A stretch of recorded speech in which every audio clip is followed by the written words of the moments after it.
سوچو تو ہر بات ہے گہری. مصیبتیں مشکلیں انسان کو عقل مند بناتی ہیں. بسم اللہ الرحمن الرحیم. J.Inspire سے ایک خوبصورت کہانی کے ساتھ میں ہوں اقبال جنجوعہ. ناظرین، خاندان تھا، بڑا مہمان نواز تھا. اس کے ہاں جو بھی آتا وہ ان کی بڑی خدمت کرتا، مہمان نوازی کرتا. لیکن ان کے ہاں ایک روایت تھی کہ جو بھی مہمان آتا، دسترخوان میں جب اس کے لیے کھانا لگتا تو اس کے پاس ایک ڈنڈا رکھ دیتے. اسی طرح اس خاندان کے پاس ایک مہمان آیا، اس کی بڑی خدمت کرنے کے لیے پروٹوکول دیا گیا اور اسے دسترخوان میں بٹھایا گیا. اس مہمان کو جب دسترخوان میں بٹھایا تو ساتھ ایک ڈنڈا رکھا گیا. وہ جو مہمان تھا اس نے پوچھا اپنے میزبان سے کہ یہ ڈنڈا آپ نے کیوں رکھا؟ اس میزبان نے کہا کہ اس کا مجھے اندازہ نہیں ہے، مجھے اس کی حقیقت پتہ نہیں ہے، لیکن یہ سننے میں آیا کہ میرے والد صاحب اسی طرح سے کھانے میں ڈنڈا رکھتے تھے تو میں نے رکھنا شروع کیا. وہ مہمان کہنے لگا میزبان سے کہ میں اس وقت تک کھانا نہیں کھاؤں گا جب تک یہ نہ مجھے سمجھ آئے، یہ نہ پتہ چلے کہ یہ ڈنڈا آپ کھانے کے ساتھ کیوں رکھتے ہیں. وہ میزبان جو تھا اسے بڑی پریشانی ہوئی، اس کی اپنی عزت بھی تھی اور اس نے اس بات کے لیے، کیونکہ مہمان کو جواب دیے بغیر وہ رہ بھی نہیں سکتا تھا، تو اس نے اپنے ایک بزرگ کو کال کی، اس سے پوچھا تو اس بزرگ نے کہا کہ مجھے اس کا نہیں پتہ، لیکن ہمارے باپ دادا بھی اسی طرح سے ایک چھوٹا سا ڈنڈا سوٹی ٹائپ وہاں رکھ دیتے تھے. اس نے کہا کہ نہیں، مجھے اس کے پیچھے کوئی کہانی، کوئی حقیقت ہے تو وہ بتائیں. اس نے کہا اچھا میں آپ کو کہیں اور سے پتہ کر کے بتاتا ہوں. اس شخص نے اپنے کسی جاننے والے کو، بزرگ کو کال کی اور اس سے پوچھا کہ یہ جو کھانے میں ہم ڈنڈا رکھتے ہیں اس کی کیا ریزن ہے.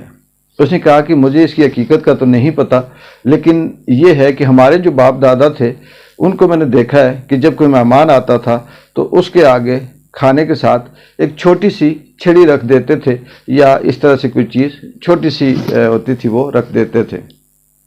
اس نے کہا چلیں میں آپ کو اس کا جواب لے کے بتاتا ہوں، میں کسی بزرگ سے پوچھتا ہوں.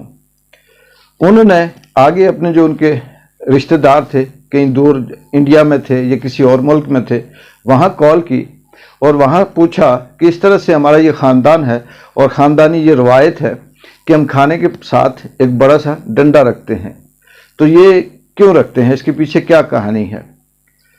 تو انہوں نے کہا کہ یہ ایسے ہے کہ ہمارا جو خاندان تھا وہ روایتی طور پہ مہمان نواز تھا، اور وہ جب کھانے کا دسترخوان لگتا تھا تو دسترخوان پہ ہر وہ چیز رکھی جاتی تھی جو اس مہمان کے لیے ضرورت ہوتی تھی یا خیال کیا جاتا تھا.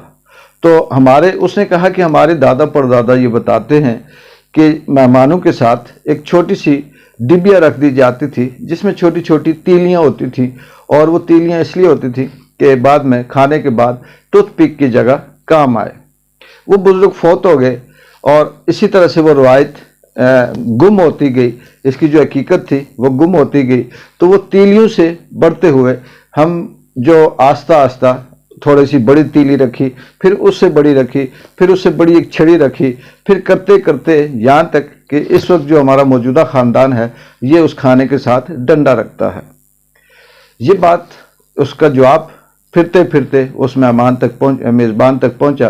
تو میزبان نے اپنے مہمان کو بتایا کہ اصل میں بات یہ ہے کہ یہ ڈنڈا اس لیے نہیں رکھتے، ہماری جو روایت ہے وہ یہ ہے کہ آج سے 100 سال پہلے جو ہمارے اس خاندان میں مہمان آتا تھا تو اس کو کھانے کے ساتھ ٹوتھ پک کے طور پر کچھ تیلیاں رکھ دی جاتی تھیں، اور وہ وہاں سے بڑھتے بڑھتے یہاں پہنچنے تک ڈنڈا بن گیا.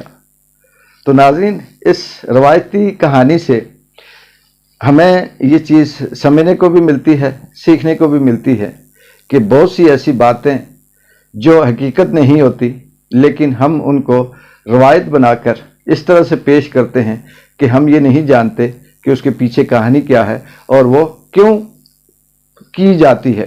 اور ہم چل سو چل خاندان کے خاندان، نسلوں کی نسلیں اس طرح کی روایات کرتی آ رہی ہوتی ہیں، اور وہ یہ سمجھتی ہیں کہ اگر ہم نے یہ نہ کی تو شاید کہ ہمیں اپنے خاندان سے باغی ہو جائیں.